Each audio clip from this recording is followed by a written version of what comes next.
Meu nome é Zilda Borges da Silva, sou uma mulher de 48 anos, professora, estou na educação há mais de 25 anos.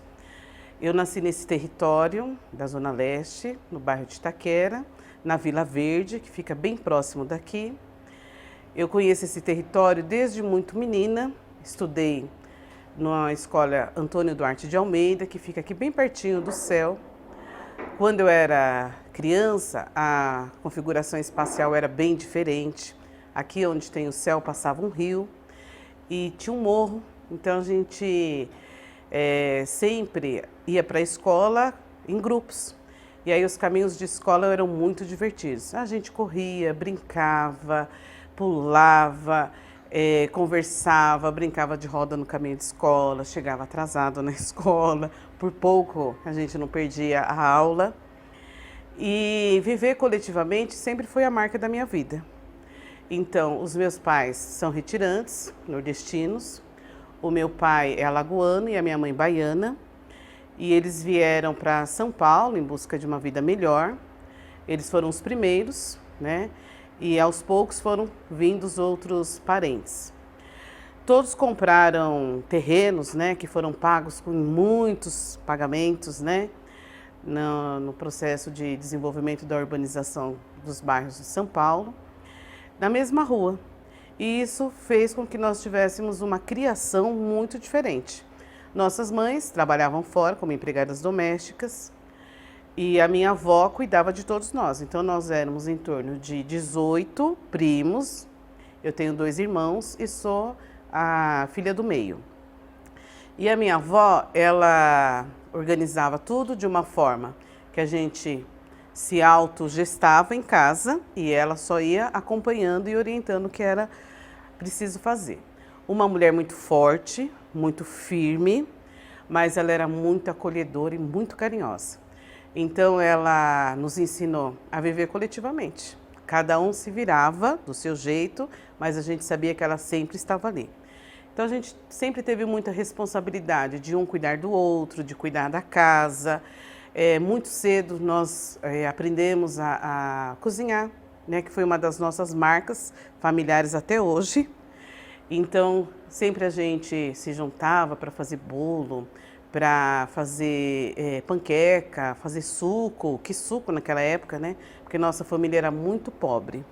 Mas a gente nunca sofreu dificuldades, né, em relação à alimentação. A minha família sempre foi muito festeira.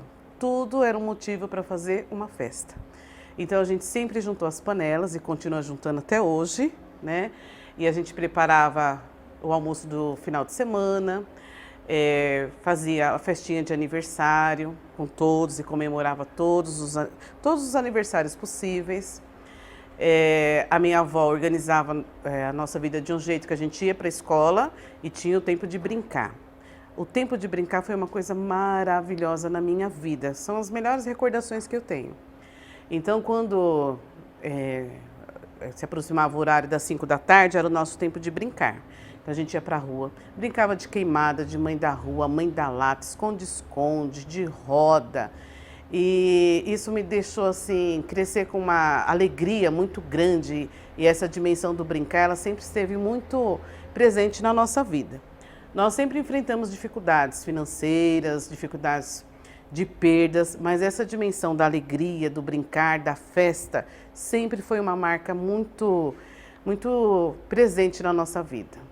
E a outra marca foi das coletividades. Então nós precisamos aprender a lidar com as nossas diferenças, com as nossas desavenças, com as nossas escolhas. E muitas vezes a gente entrava em conflito, e aí a minha avó chamava a gente, conversava, colocava para pensar, para ficar um de olho, olhando profundamente no olho do outro, até se equilibrar e pedir perdão. Então, eu acho que isso foi uma coisa muito bacana, né? Porque essa coisa de olhar no olho nos foi produzindo uma dimensão e um vínculo muito forte, né? Então essa coisa de olhar no olho, né, para a gente lidar com os nossos conflitos, com a dimensão do outro, com o jeito do outro se expor, foi muito presente. E ela era muito firme, né? Ou a gente olhava e fazia as pazes, ou então ficava de castigo, até passar a raiva. Você Ah, eu me lembro. Uma vez eu me desentendi com um primo, né, numa brincadeira, de queimada. E aí ele me queimou violentamente. Então eu, né, xinguei, esbravejei. E aí ela me chamou para pensar, né, que não podia desrespeitar, falar aquelas coisas todas, né? E nós ficamos um olhando para o outro e eu não pedi desculpa. Fiquei quase uma hora olhando para a cara dele e ele, né, sorrindo, exigindo o meu pedido de perdão.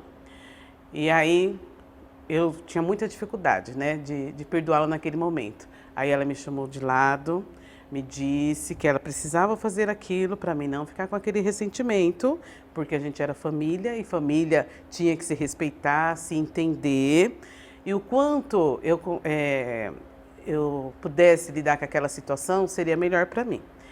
E aí ela carinhosamente pegou uma água benta, porque tudo que a gente tinha ela dava uma água benta, né? Ela era uma mulher muito firme, de uma dimensão com o sagrado muito forte. E falou para mim beber aquela água, que eu ia ter força para fazer o pedido de perdão. E aí eu pedi perdão, depois eu fui para um canto, chorei, chorei. E aí ela foi, me abraçou e disse o quanto que isso era importante para a gente. Então até hoje nós nos lembramos, né, o dia que a gente teve que se perdoar. E eu achei isso muito bacana, porque ainda é uma das nossas marcas, né?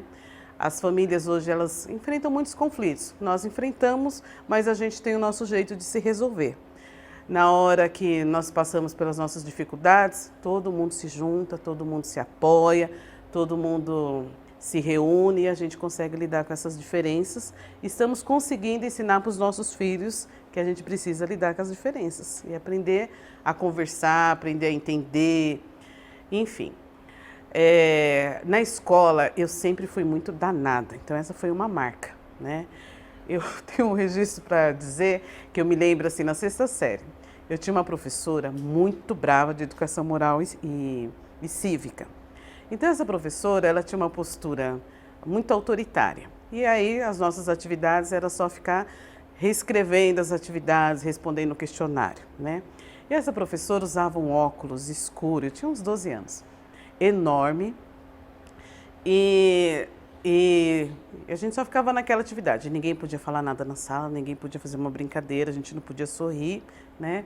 Então, em um determinado dia, a professora se ausentou um pouquinho da sala e eu fui até a mesa dela, peguei o óculos escuro, comecei a desfilar rebolantemente na sala e todo mundo daquele sexto A, eu estudava aqui na Escola Cássio Ciampolini, bem pertinho daqui, começou a dar risada, né? Uma coisa muito alegre. Quando de repente um silêncio e eu estava de costas, né? Quando eu viro, dei de cara com a professora, que muito brava falou: mocinha, desce! E aí eu levei uma convocação. E eu só poderia entrar na escola se eu apresentasse a convocação junto com a minha mãe, né? Que teve que perder um dia de trabalho. Eu fui parar na diretoria, fui suspensa 3 dias por conta de fazer uma brincadeira imitando a professora da sala. Isso deixou uma marca, né? Minha mãe ficou muito brava. E eu vivi essa escola muito repressora, ditadora, autoritária. Mas ao mesmo tempo isso foi muito legal, porque sempre eu tentava os possíveis. Então na aula daquela professora eu silenciei, porém eu levava a revistinha da Mônica e ficava lendo, depois eu lia a Júlia, mandava bilhetinho para as minhas colegas, aprendi a rir sem me expressar, a rir com o olhar, né? E assim eu fui aprendendo a me constituir nas resistências.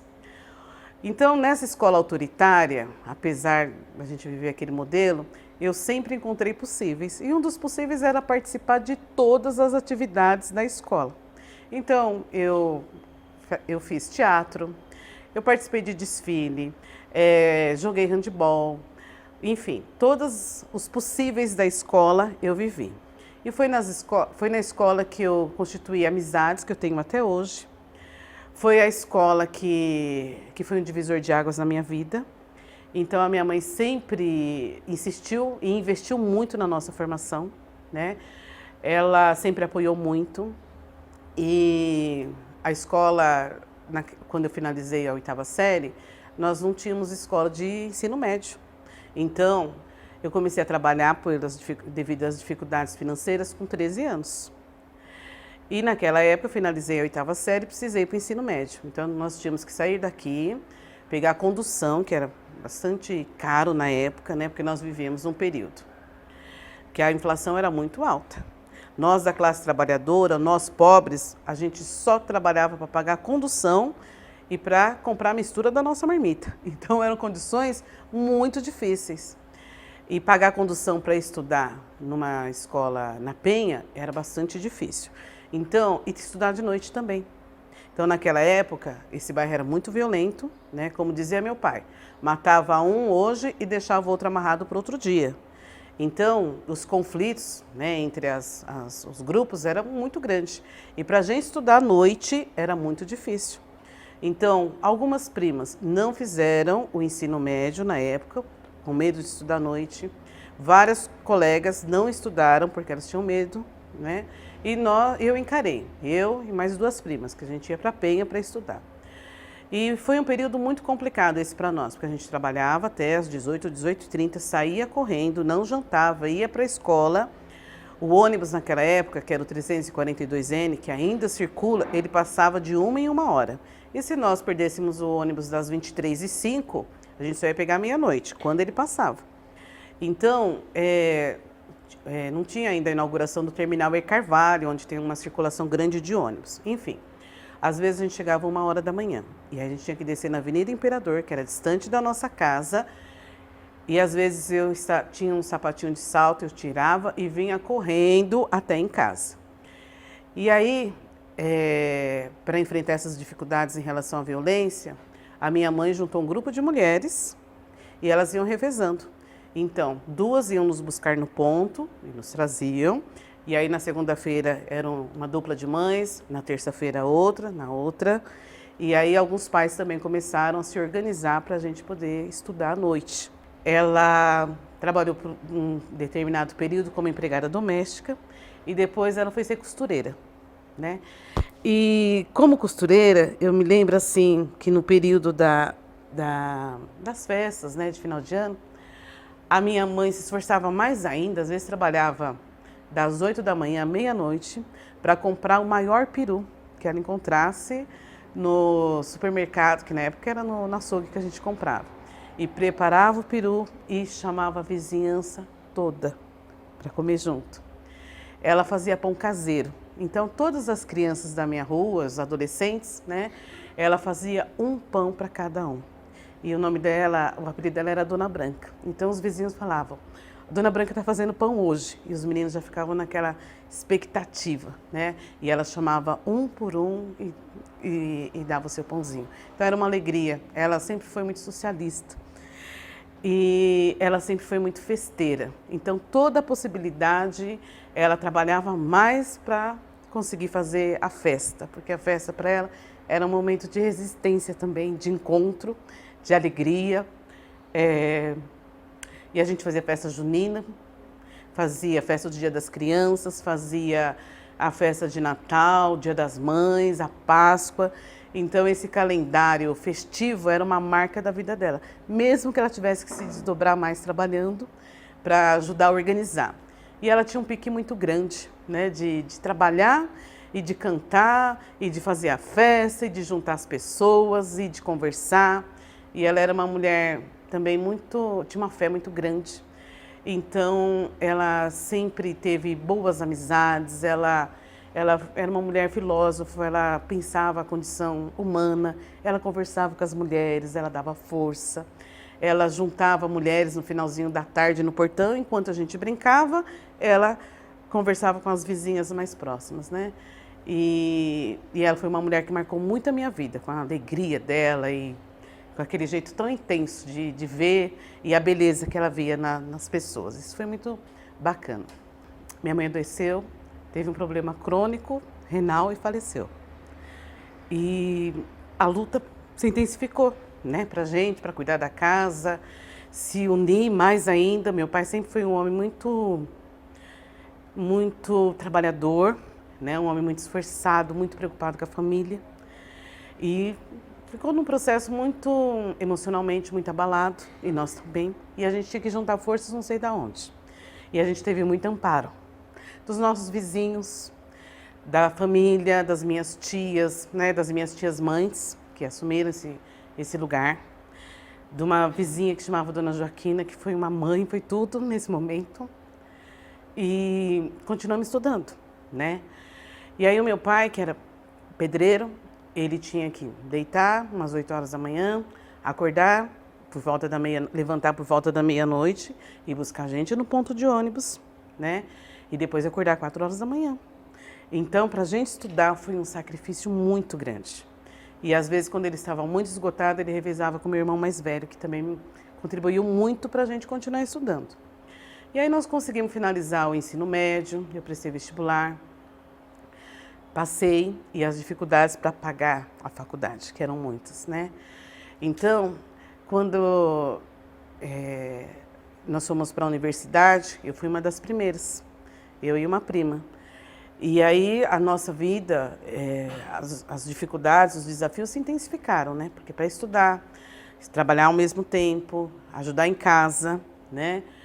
Contribuir com a organização da casa foi um período muito difícil, e principalmente financeiro. Então, naquele período, as universidades, quem não pagava mensalidade, era proibido de fazer prova. A gente tinha que se organizar, né? Organizar, juntar a turma da sala, até que nós começamos a paralisar a universidade para a gente ter o direito de receber a folha de prova e fazer a prova. Então, nós fomos aprendendo que se a gente não se organizasse e fosse à luta, a gente não teria não teria possibilidade de vencer esses desafios. E aí, no meio do curso, né, eu prestei o curso para geografia, né, que na época não era geografia, porque foi em pleno final da ditadura, era estudos sociais. E a minha opção depois foi para geografia. E com muita dificuldade, né, financeira principalmente, para pagar a universidade. Naquela época, se a gente tomasse um cafezinho, não tinha o bilhete único, né? A gente não tinha condução para outro dia. Então, a condução sempre foi uma coisa muito pesada na nossa vida. E com todo esse sacrifício, a gente conseguiu finalizar a universidade, né? E então, estudar foi um divisor de águas. E quando a gente conseguiu, outras primas conseguiram. E é interessante que não foram os homens que foram estudar, foram as mulheres. Então, isso foi fazendo com que a nossa forma, né, de ir lidando com essa questão de gênero no seio da nossa família foi sendo modificada. As mulheres que sempre passaram a tomar a decisão das coisas, né, junto com os homens que queriam estar conosco. Então, isso fez com que a gente fosse se empoderando, né, que trabalhando a gente poderia romper as dificuldades financeiras da nossa família, que estudando a gente poderia ter mais voz. Então a gente foi se organizando de um outro jeito e trazendo outras mulheres juntos, né, para o nosso jeito de ver da vida e de ir conduzindo, né, o nosso jeito de pensar e o nosso jeito de lidar com a vida e com os desafios do nosso cotidiano. Então, a princípio, no trabalho, o meu primeiro emprego foi numa autoescola, né, então eu era recepcionista. Depois o meu segundo emprego foi numa loja de lustres, né? E aí trabalhava o dia todo, trabalhava no balcão, vendendo, tinha uma comissão, então eu sempre, né, preocupada em ganhar um pouco mais, tentava vender mais, lidar melhor com as pessoas, atender bem. Então, essa questão de conversar, de se expor, de se expressar, eu fui desenvolvendo ao longo da minha vida. Isso me ajudou muito como professora também, né? As condições de trabalho, elas eram bem difíceis, porque a gente trabalhava de segunda a sexta e sábado até às 16 horas. Então, era muito cansativo. E o horário de almoço não permitia que a gente estudasse, que a gente, né, conseguisse explorar mais essa questão de construção de conhecimento. Por outro lado, eu trabalhei com pessoas muito generosas, que nos meus momentos de dificuldades foram muito bacanas, né, nesse processo todo. Quando eu finalizei a universidade, eu fui trabalhar no governo do estado de São Paulo, numa escola que na época nós tínhamos que fazer uma avaliação, porque era escola padrão, então tinha que fazer uma banca, né? E nessa banca a gente tinha que ir discutir a nossa concepção filosófica, a nossa concepção política. E foi uma escola, foi a escola da minha vida, que foi a Escola Estadual Mário Reis. Então é uma escola em que a militância política era muito presente, né? Que grandes debates aconteciam ali. Nessa época eu fiz parte da POSP, né? Que é o Sindicato dos Professores do Estado de São Paulo. Na escola a gente debatia muito e discutia muito. E era um momento favorável porque a escola padrão ela tinha esse período de debate, né? Na carga horária, que a gente podia pensar projetos, fazer, debater. Então, eu sempre fui muito envolvida com a comunidade, com os meus alunos e sempre via nas dificuldades deles possibilidades da gente pensar coisas, né, e dar respostas. Então, aquela escola, ela sempre foi um espaço de debate político, um lugar em que a gente se encontrava, que a gente quebrava o pau, que a gente organizava atividades, e não eram com todos os professores. Então, foi um espaço de disputa política e de disputa para pensar uma outra escola, para reinventar o cotidiano da escola muito intenso. Então, não eram todos os professores, né, que participavam desse movimento.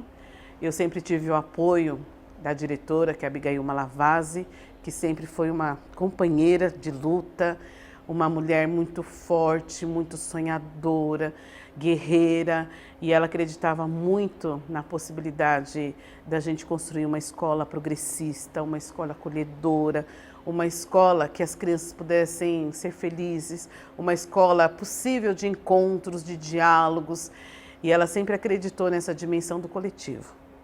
Então, alguns, né, companheiros estiveram muito presentes nessa construção da escola.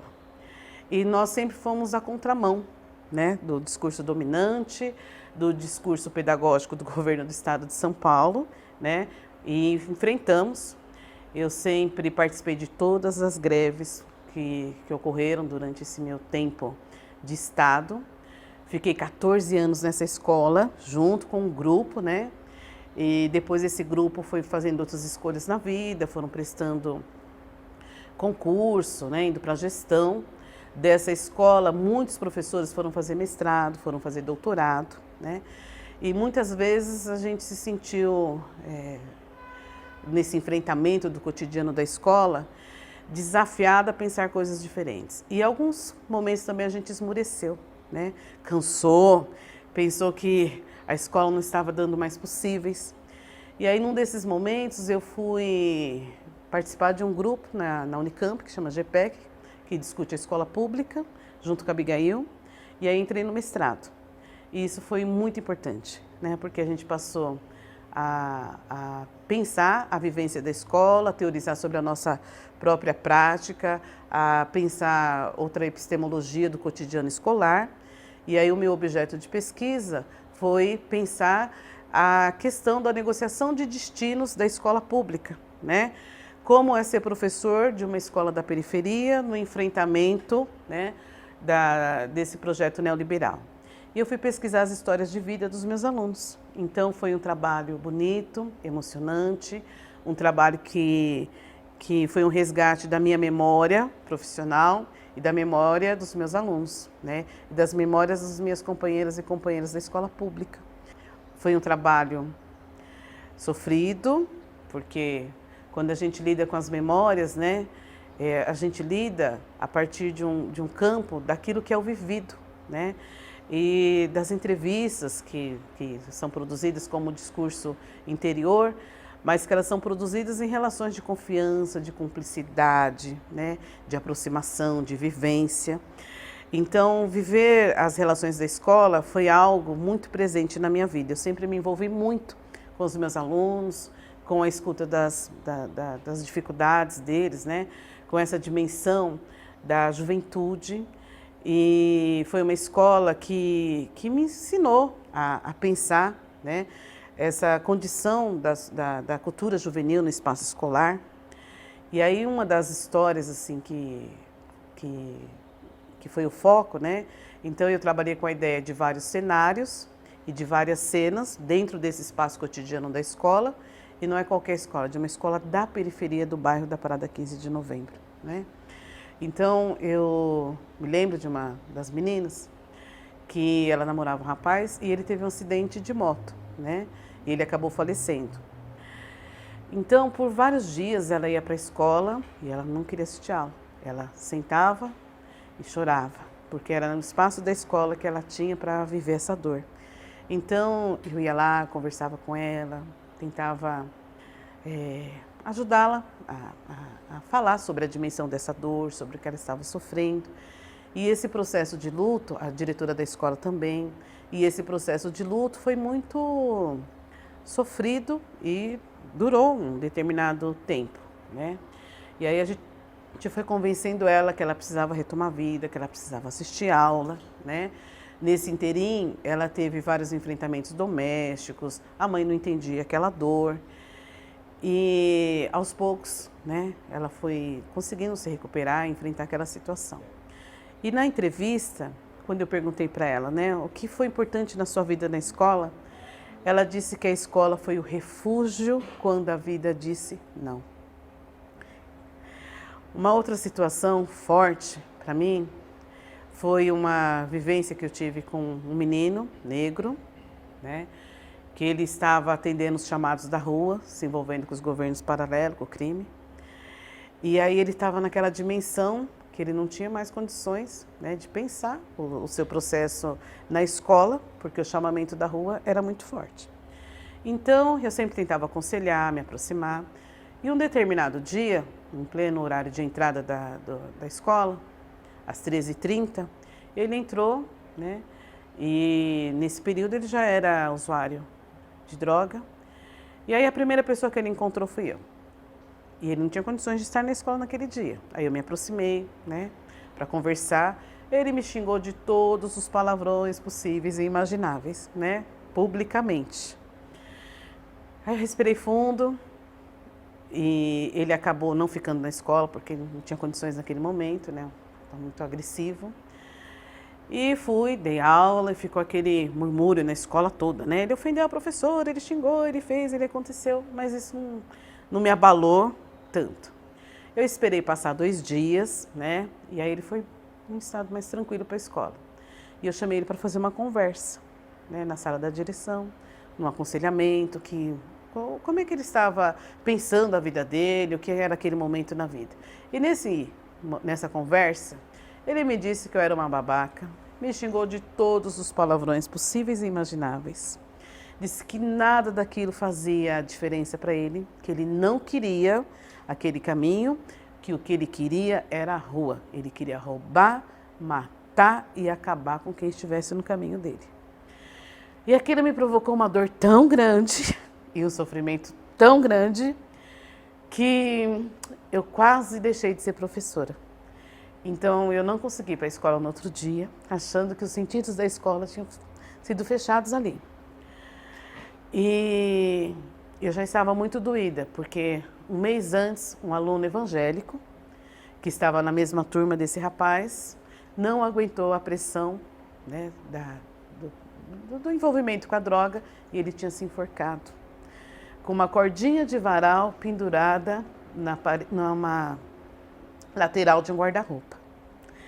Então, aquilo me provocou um processo de sofrimento profundo, né? Eu não tive forças para ir para a escola no outro dia. E aí os colegas me ligaram e eu precisei juntar todos os pedaços e voltar, né? E aí ele passou a frequentar a escola mais irregularmente, né? E acabou se afastando. E pouco tempo depois, eu vi ele comandando as rebeliões da FEBEM. E aí ficou uma coisa muito mal resolvida para mim, né, por um bom tempo que eu fiquei pensando quando a escola, ela fecha os sentidos, né?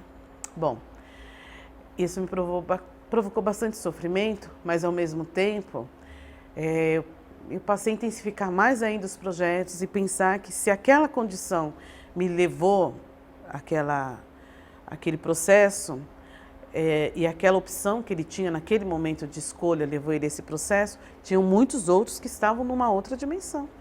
E esses meninos, mesmo envolvidos com a criminalidade, eles vinham, eles pediam conselho, eles queriam falar das namoradas, eles falavam da experiência de estarem com as namoradas grávidas, né? E essa questão de assumir o bebê e da paternidade. Então a gente fazia trabalho de prevenção de STs, trabalho a respeito das relações, trabalhava com música. Nós conseguimos formar um grupo que fazia oficinas de camisinha, né? Eu me lembro que nesse período os meus colegas diziam para os meninos, vai lá e procura a professora Zilda, que é a professora das camisinhas. Então eles faziam chacotas, tiravam barato, né? E, enfim. Mas até os meninos que não estavam mais na escola, eles me procuravam, né? E aí eu me lembro que uma coisa bem bacana foi fazer uma oficina com eles para o uso da camisinha. Marquei um sábado pela manhã e aquela molecada que já tinha passado pelo processo da escola e que não estavam mais na escola, não completaram seu processo de escolarização, chamaram outros colegas e participaram. Então foi uma coisa muito bacana. Uma outra coisa que marcou muito a minha vida, quando eu estava gestante, 7 meses, nós organizamos uma atividade sobre a questão da África, né? E aí, uma das coisas, conversamos com o conselho, chamamos os meninos, né, para participar dessa conversa com o conselho. E aí eles falaram que eles queriam fazer uma apresentação na rua, né? E aí eu organizei esse grupo da rua. Então, os meninos queriam apresentar capoeira num desfile da rua. Isso que foi muito bacana, na rua. E apresentaram um desfile e eles queriam imitar a timbalada, né? Aí as professoras fizeram mapas, outras contaram a história da África, outras o hino da África, enfim. E elas assumiram junto comigo um barrigão de 7 meses, fazer um desfile de 15 de novembro no bairro 15 de novembro, né? Participar da comemoração cívica. E os meninos da rua, eu tinha um aluno que ele era a própria música, né? O próprio movimento, o próprio ritmo, mas já estava envolvido também com a questão da droga. Mas ele era tão intenso que a música era viva no corpo dele, né? E a música era o fio condutor. Então, ainda mantinha ele na escola.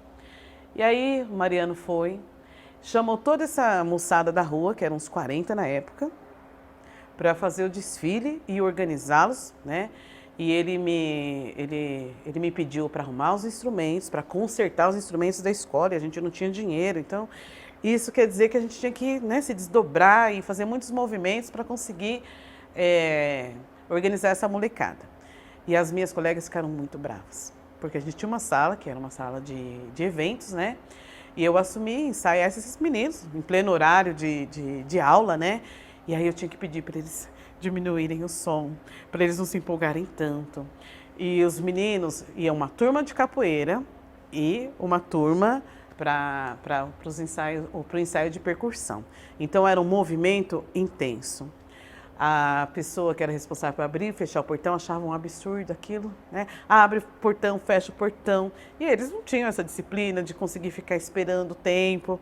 Então eles queriam passear pela escola, eles desfilavam, as professoras, né, reclamavam do barulho, reclamavam que eles ficavam atrapalhando as aulas, enfim. A diretora me chamou para conversar, para controlar aquela situação. E aí eu falei, não, agora a gente tem que colocar essa molecada na rua. E aí, no dia da apresentação, foi muito interessante, né?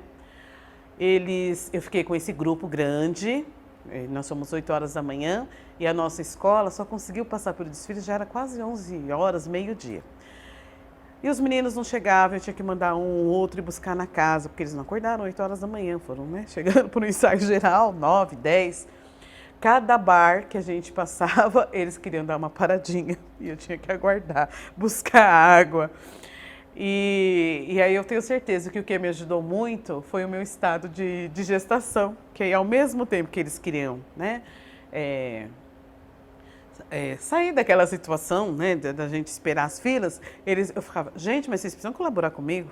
Aí eles, tá bom, professor, só porque você está desse jeito é que a gente vai ficar. Enfim, e eles não tinham paciência para esperar tanto tempo, né? E quando a escola passou, foi muito legal. Em plena praça do bairro, Quando os meninos foram apresentando a capoeira, tinha umas 300 pessoas, né, na comemoração, simplesmente a praça silenciou. Eles fizeram uma apresentação maravilhosa.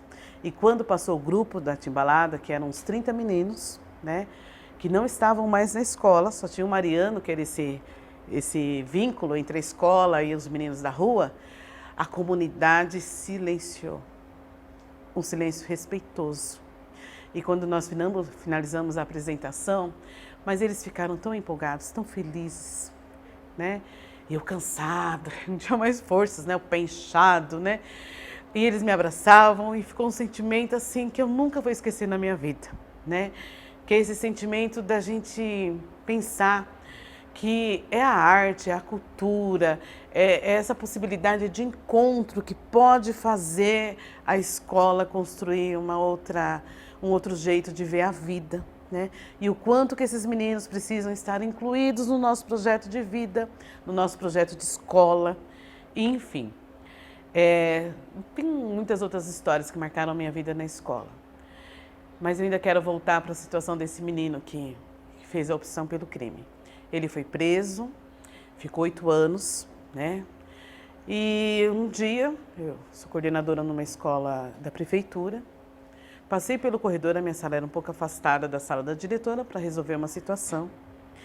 E no corredor eu me encontro, né, com um rapaz negro e ele tinha um olho cor de mel. E o olhar dele nunca eu esqueci. Quando eu olhei aquele olho cor de mel, meu coração, nossa, acelerou e ele me olhou na hora e falou assim, você é a professora Zilda? Aí eu falei, sou. E aí a gente se encontrou.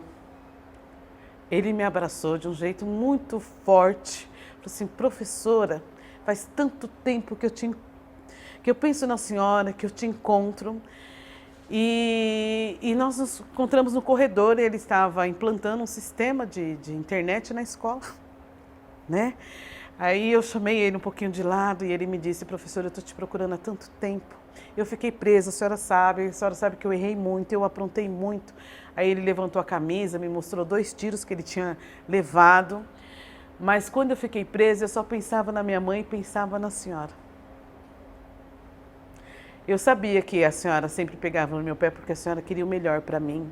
Ele me pediu desculpa, eu perguntei como é que estava a vida para ele, aí ele me falou que ele era pai de uma criança de 8 meses, que ele teve muitos desafios na prisão, que enfrentou a vida louca, né? Mas, e aí na nossa conversa, eu perguntei para ele o que você espera da vida, né?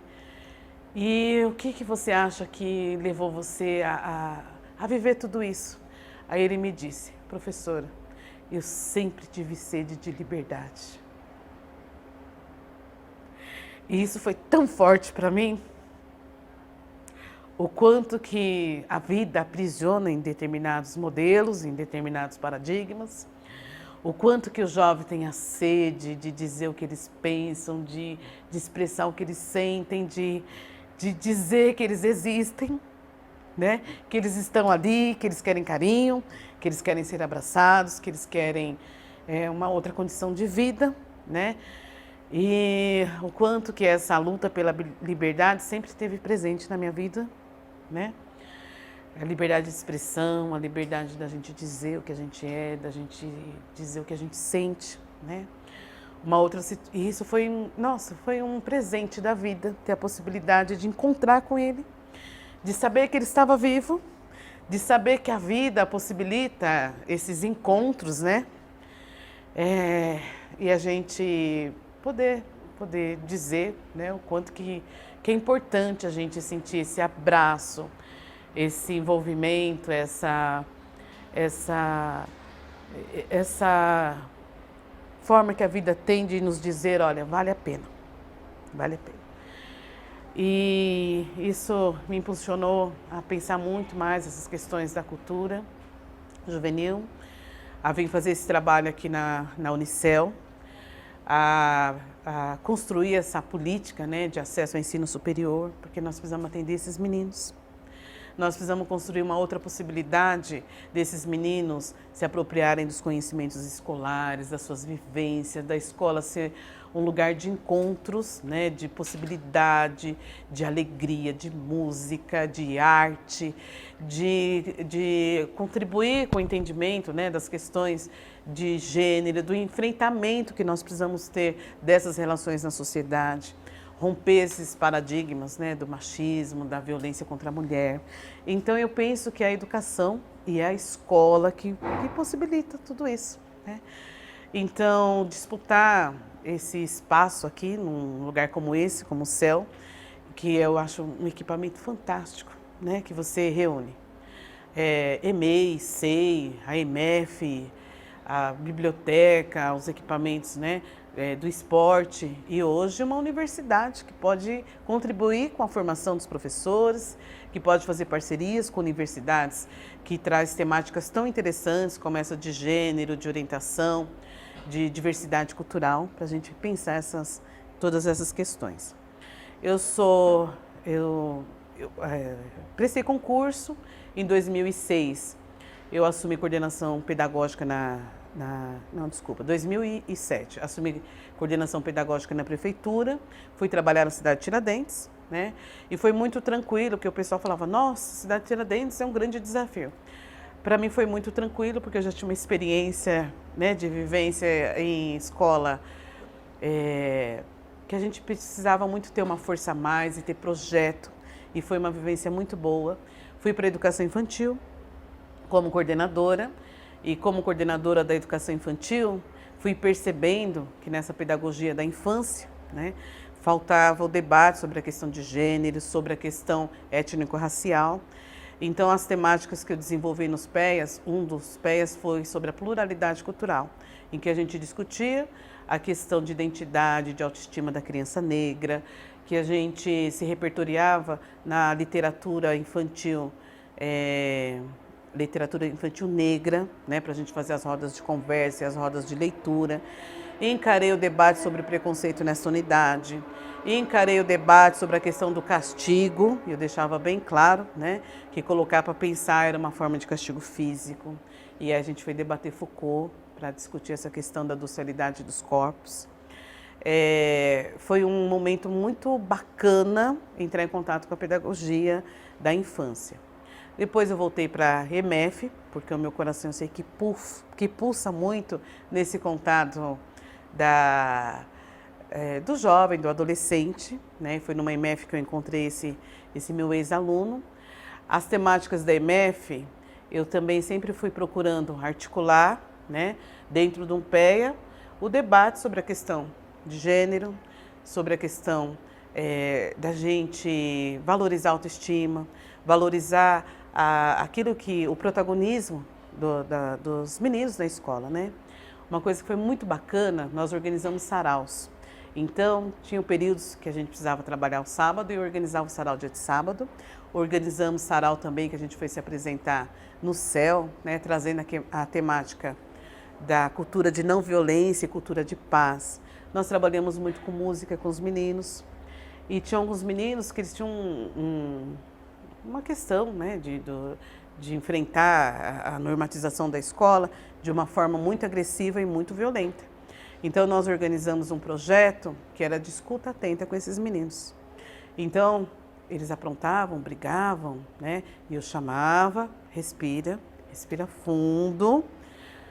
E aí, até ele ter condições e trazer para o centro, o que motivou a briga, né? E a gente ia discutindo, conversando, fazia rodas de negociação de conflito, entregava o bastão da paz e agora diz tudo o que você quiser, mas de uma forma respeitosa, sem ofender, sem xingar a mãe, sem falar palavrão. E a gente ia fazendo essas rodas de mediação com os meninos. E isso foi muito bacana, porque eles foram aprendendo a acalmar, a se expressar através da voz os conflitos que eles estavam passando e o que motivou. E geralmente o pano de fundo eram situações de preconceito, dificuldade de lidar com o olhar do outro, né? Dificuldade de expressar o que estava sentindo.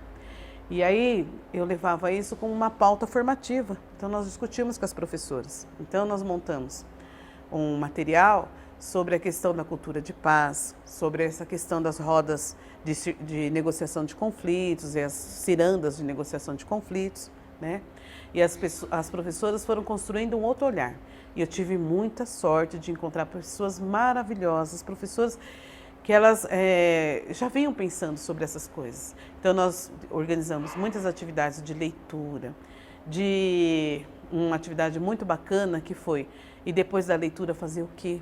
Então a gente fez baile e nós dançamos com os alunos, a gente fez poesia, nós organizamos um jeito de sarau que cada um oferecia a poesia, então a gente fazia os envelopes, né? A Rose me ajudou muito, essa que vai falar, e eles ofertavam a poesia. E aí a gente tinha as temáticas, né? As temáticas da amizade, as temáticas do cotidiano, de amor, né? Da morte. E isso foi muito bacana. E para aqueles meninos que ainda não tinham o desenvolvimento de uma competência leitora, escritora, e que eram os que mais se envolviam nos conflitos, porque eles ainda não tinham se apropriado daquilo que é a função social da escola, que é ensinar a ler e escrever, a ter relações interpessoais de uma forma responsável, né, respeitosa com o colega. Nós organizamos uma atividade em que a gente dava voz para eles. Então, eles ainda não tinham a dimensão da leitura. E organizamos, junto com monitores, né, de séries da 8ª série, entrevistas. E aí eles apresentavam, escolhiam uma temática e iam tratar daquela temática. E foi muito gratificante, um dos meninos, que ele ainda não sabia ler, com o dedinho, né, imitando o que estava lendo e apresentando um jornal. E essas atividades que a gente produzia, a gente apresentava no dia das reuniões de pais. Então, eu sempre orientava, não vamos ficar desqualificando os meninos, falando das dificuldades, dos problemas, que nós estamos aqui para ajudar eles a resolverem. Os pais precisam ver o protagonismo e as possibilidades que a escola pode produzir. E aí nós mudamos o jeito de fazer reunião de pais. Então, tinha um momento da acolhida, que a gente, né, trabalhava com poesia, com uma música de acolhimento, e aí a gente apresentava. E o dia que a mãe daquele menino viu ele apresentando um jornal, depois ela foi na minha sala, agradeceu, como que ele estava bonito, pediu a imagem, eu achei isso fantástico. E esses meninos foram se empoderando, né? E foram diminuindo muito o seu jeito conflitivo e violento de lidar. E com esses meninos eu fui criando uma responsabilização que eles faziam a monitoria da hora do intervalo junto com os outros. Então nós implantamos um intervalo dirigido com brincadeiras.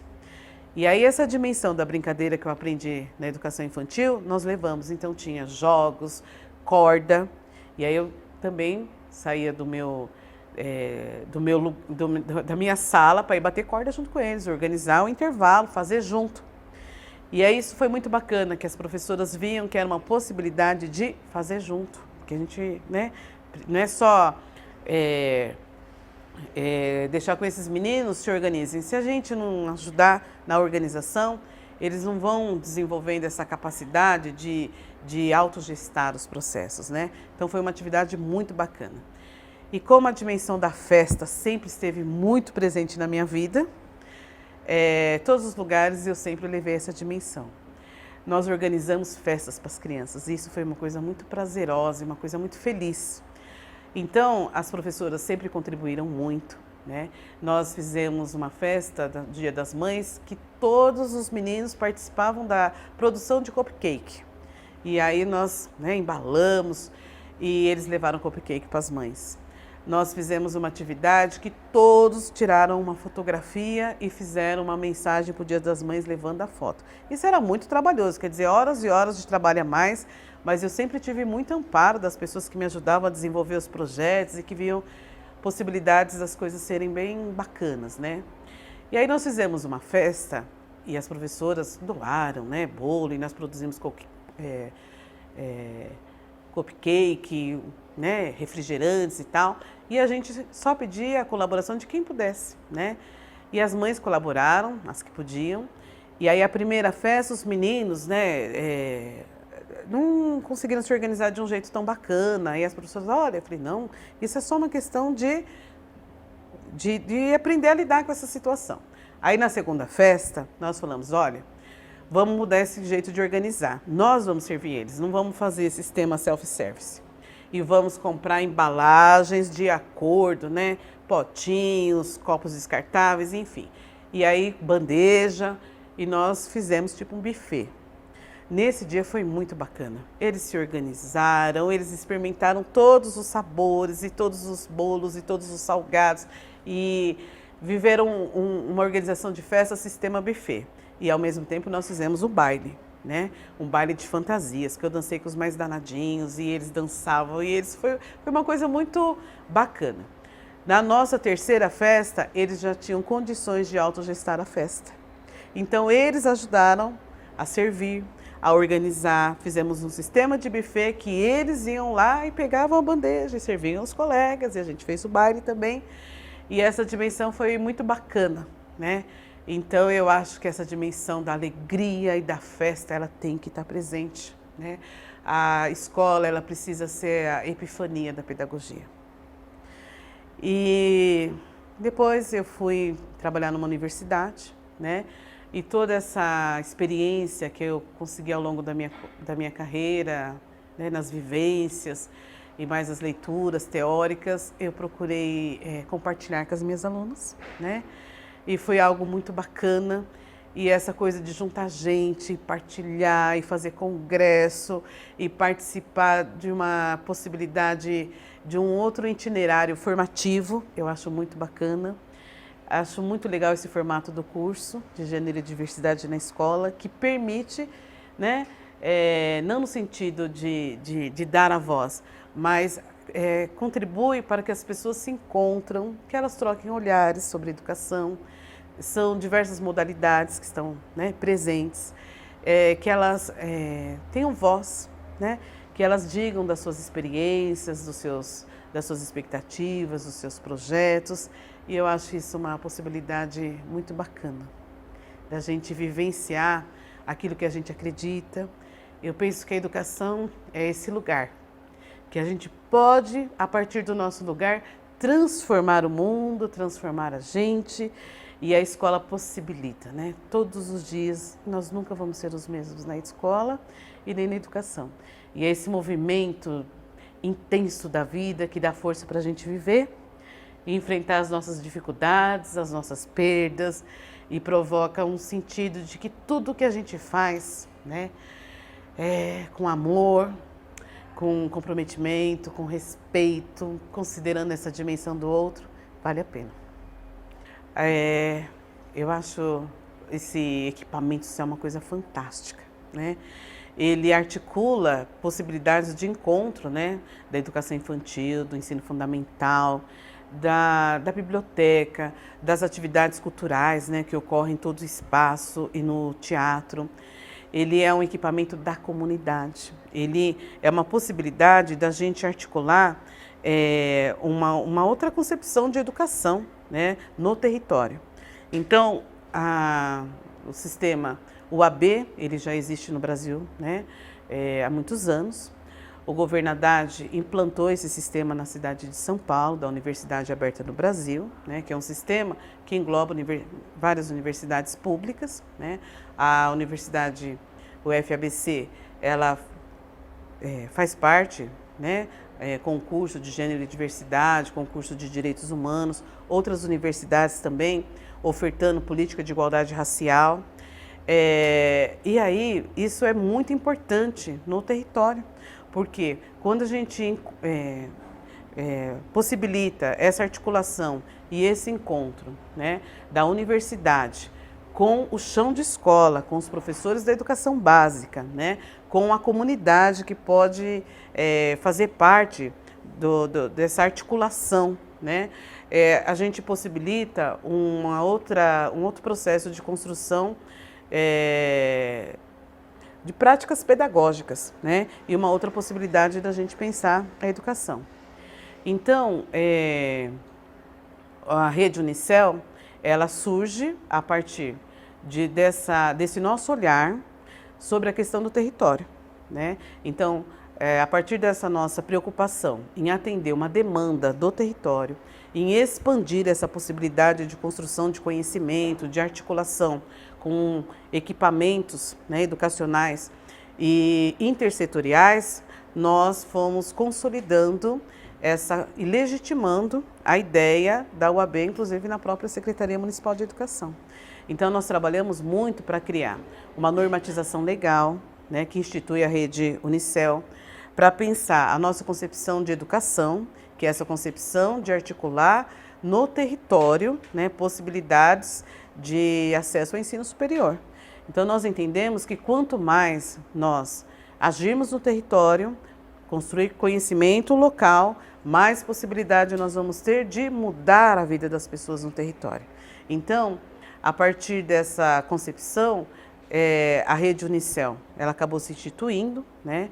Hoje, como coordenadora da rede Unicel, sinto que nós temos um papel muito importante, que é esse papel de articular pessoas, de convidar para participar de cursos, de congressos, visitar as diversas instituições, conversar com a rede estadual, né? Visitar as escolas, dizer, olha, tem possibilidades de continuação, né? de estudo e acesso ao ensino superior. Então, hoje nós estamos preocupados em organizar um cursinho pré-vestibular para os meninos saberem que depois do ensino médio eles vão ter esse reforço, possibilidade de fazer o reforço para disputar a demanda de acesso ao ensino superior. Então, é um trabalho muito gratificante, que a gente encontra as pessoas, a gente conversa com as pessoas, a gente escuta as pessoas falarem dos seus dramas pessoais, das suas angústias, das suas preocupações, mas ao mesmo tempo a gente pode pensar junto com elas que tem outras possibilidades de mudanças, né? Que nós precisamos estar junto, fortalecendo um projeto de acesso ao ensino superior, porque quanto mais as pessoas elas estudam, elas constroem conhecimentos, elas pensam sobre a sua própria realidade local, mas elas vão se conscientizando que é possível e necessário uma mudança. Então é isso que a gente se compromete aqui na Rede Unicel. E somos muito gratos, né, pelas pessoas que estão vivenciando a implementação e a implantação dessa política na cidade de São Paulo, que a gente acredita que é revolucionária. Não existe nenhuma cidade do Brasil que tem uma rede com 46 universidades dentro de um equipamento como é o equipamento do CEL. Então, se existe o CEL, existe a Unicel, que vai ampliar a possibilidade das pessoas mudarem o seu destino. O balanço da minha vida é que eu sou muito grata a todas as pessoas que participaram da minha vida. Eu sou muito grata ao meu companheiro Celso, que nós estamos juntos há mais de 30 anos, que é a minha escuta, é quem me dá força, é quem segura o tranco com as minhas filhas, Júlia e Vitória. A Vitória tem 12 anos, a Júlia tem 10, né? E nós vivemos muitos exílios também da nossa casa e da nossa família, porque a gente acredita que é muito importante, né, estar nesses lugares que nós ocupamos, né? E a cada exílio e a cada volta, encontrar a alegria do encontro, né? É uma espera gratificante, encontrar o abraço, encontrar o apoio, ter com quem a gente partilhar os nossos momentos de festa, as nossas inquietações, as nossas tristezas. Eu sou muito grata a todos os meus alunos e eu fui uma mulher de muita sorte. Eu trabalhei com a educação básica, né, com os meninos de 5º ao 8º ano, que hoje é 9º ano. Trabalhei com ensino médio, trabalhei com ensino superior e hoje coordeno uma universidade que faz a articulação de tudo isso, né? Então eu tive a possibilidade de viver na minha vida profissional várias possibilidades, né, de conhecer a educação em várias modalidades. E o que eu penso é que quanto mais a gente vivencia com o nosso corpo, com a nossa voz, com a nossa alma, com os nossos sonhos, mais a gente encontra pessoas que nos amparam e que nos ajudam a pensar que a vida vale a pena e que a gente tem que continuar na luta. E é na luta que a gente vai se fazendo e que a gente vai mudando o nosso destino.